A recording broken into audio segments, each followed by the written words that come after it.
30-year-old former Youth and Sports Minister Syed Saddiq Abdul Rahman was convicted of all 4 graft charges, including money laundering and embezzlement, involving about $200,000. And for that, he was sentenced to 7 years imprisonment and a fine of $2.1 million. Plus, on top of that, 2 strokes of caning. In delivering the judgment, Judge Azhar Abdul Hamid said the defense has failed to raise a reasonable doubt, while the prosecution. Now, speaking after he was released on bail, Syed Saddiq maintained that he's innocent and is determined to clear his name.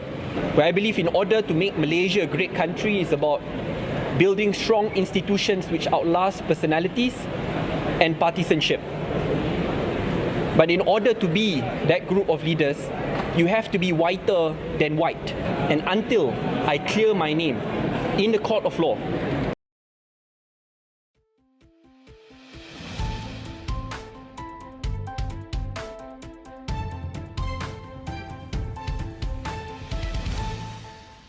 Let's start with the basics.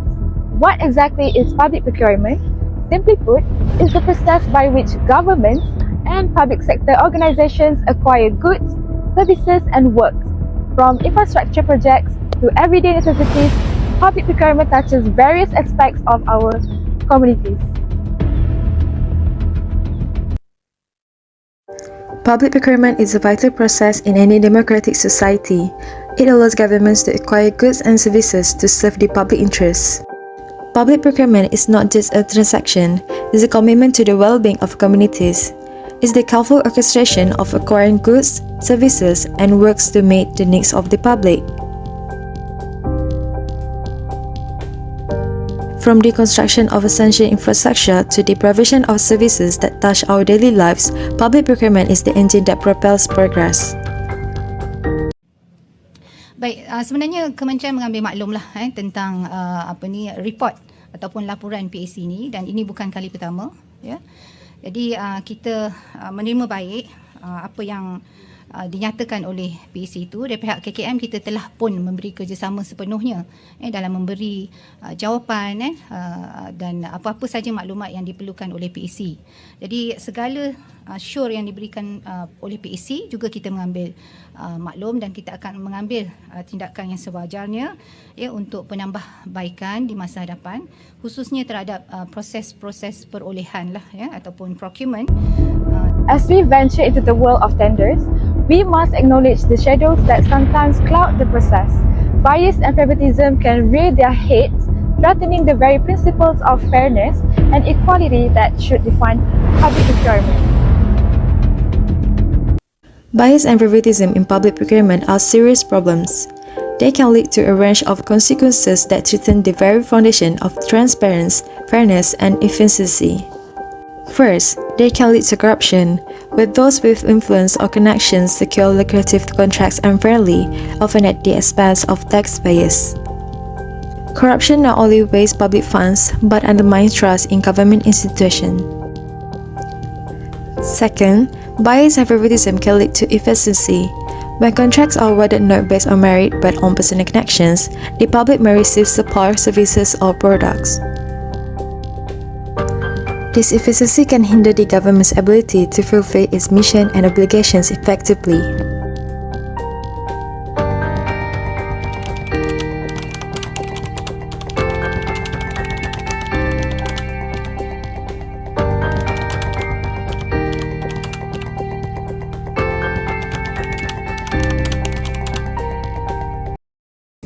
Okay. When we talk about the procurement, it's about continuously supplied by the government to fulfill the needs and will benefit the people. So it's very important for the government to make sure that the process and procedures of the procurement been done in very transparent.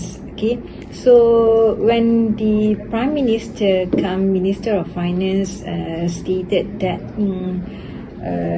no activities on the procurement that been done without a tender, it means that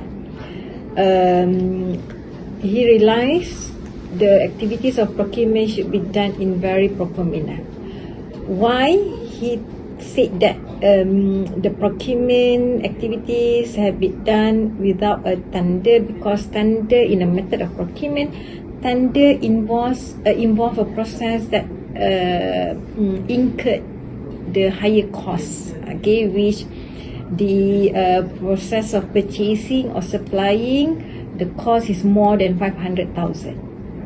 Okay, so it involves a big amount. That is why any procurement activities that involve such amount must go through the tender procurement process and procedures. It means that the government are very looking forward on public monies, because what they did using a public money. So if you ask about whether this can be done and this can avoid the issues of biasness and so forth, of course it can, because in government procurement policies and objective itself, it mentioned that the government have to give priorities to the local industries, to support the local industries, especially the Bumiputras, and having a transfer of technology by having these procurement procedures. So it can support the issues on biasness, and in the principle of procurement itself, it mentioned clearly that those who are involved in the procurement activities, they have to be very accountable, because they have to fulfill the principle of public accountability as well as the issues on transparency. So whatever they did for procurement activities, they have to be very transparent. It means that it must be very clear in terms of the procedures and the process, and it's been done to fulfill the element of value for money, because you are talking about the public money. Every transaction that they did, they have to make sure there's value for money.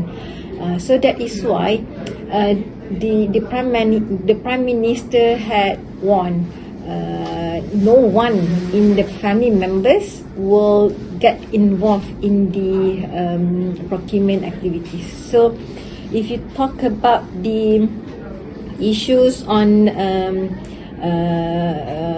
procurement that will not allow the family members or close friends to gain interest on this, it can be done if the officers follow exactly the principles and the policies as well as the procedures of government procurement that practice in all government agencies and ministries. Bias and favoritism in public procurement can have a number of negative consequences. It can lead to higher costs for taxpayers, lower quality goods and services, and a loss of public trust in government. Kerajaan tidak mempunyai pilihan selain mengambil alih syarikat yang bertanggungjawab terhadap projek pembinaan kapal tempur pesisir LCS, iaitu Boston Naval Shipyards No. Hard BNS, supaya projek berkenaan dapat diselesaikan. Perdana Menteri berkata ia berikutan kerajaan telah membelanjakan RM6 bilion bagi projek berkenaan. Kenyataan akan lengkap akan dikeluarkan, bukan projek. Kerana ada projek-projek yang ongoing yang mesti diselesaikan, termasuk LCS. Kita ada pilihan. Dah belanja 6 bilion, kita tak boleh tutup. Kita kena ambil alih untuk menyelesaikan projek. Menteri Pertahanan Datuk Seri Muhammad Hassan sebelum ini berkata, Kementerian Keuangan telah menubuhkan syarikat bertujuan khas SPV bagi mengambil alih syarikat BNS sebagai anak syarikat kepada kementerian itu. Bagaimanapun, pelaksanaan projek LCS tetap akan dipantau melalui Jawatankuasa Pemantauan Projek PMC yang dipengerusikan bersama oleh Ketua Setiausaha Pemendaraan dan Ketua Setiausaha Kementerian Pertahanan. The Littoral Comeback Ship (LCS) project in Malaysia is a notable example of a public procurement issue. The project has been plagued by allegations of corruption, mismanagement and cost overruns.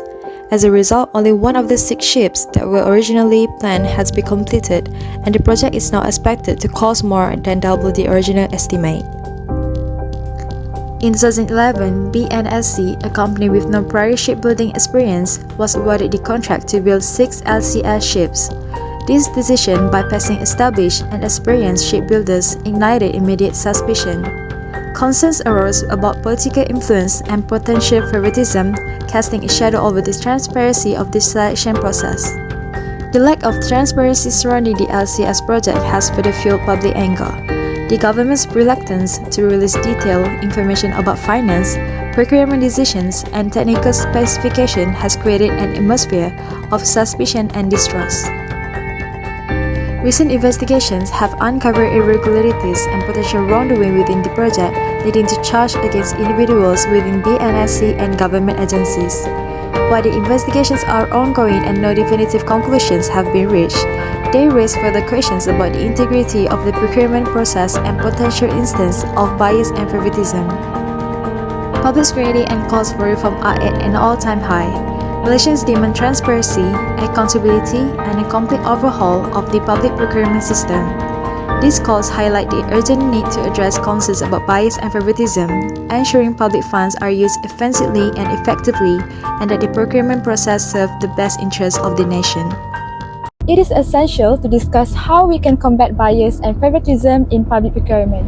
From robust oversight mechanisms to clear ethical guidelines, there are best practices that can help ensure a fair and equitable tendering process.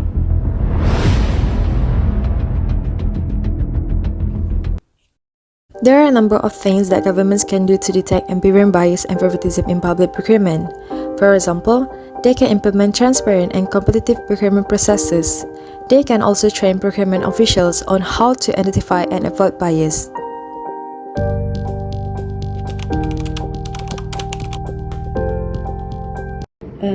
We return back to the principle of public procurement. So this is the basic that every officials have to have to refer to when they did the procurement activities. So the first transparency means that when they get involved in the procurement activities, they have to be very clear on the regulation, the condition, the procedures, and also the process. So all those have to be very transparent if they want to call upon the contractors or suppliers to get involved in the procurement activities. They have to make sure that they clear about the process and procedures. And then the third is value for money. So when they deal with the procurement activities, they have to make sure that every transaction is value for money. So they have to consider the quantity, the quality, the time, the cost, as well as the suppliers. So they have to make sure that they deal with the registered suppliers. So whatever transaction or any flow of money would support the policies of government procurement. Bias and favoritism in public procurement is a serious problem, but it can be addressed with the right measures in place. By implementing transparent and competitive procurement processes, training procurement officials on how to identify and avoid bias, and holding suppliers and contractors accountable, governments can create a more fair and efficient public procurement system. As we conclude our exploration of bias and favoritism in public procurement, let's commit to the upholding the principles of transparency and fairness. By doing so, we not only strengthen the integrity of the procurement process, but also contribute to the betterment of our communities.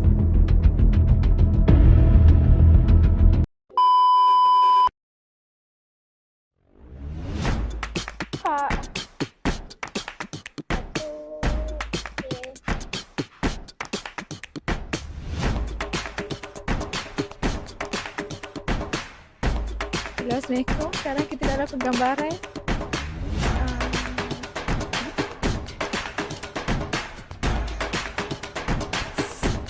kita berada di dalam rancangan 998 yang berada di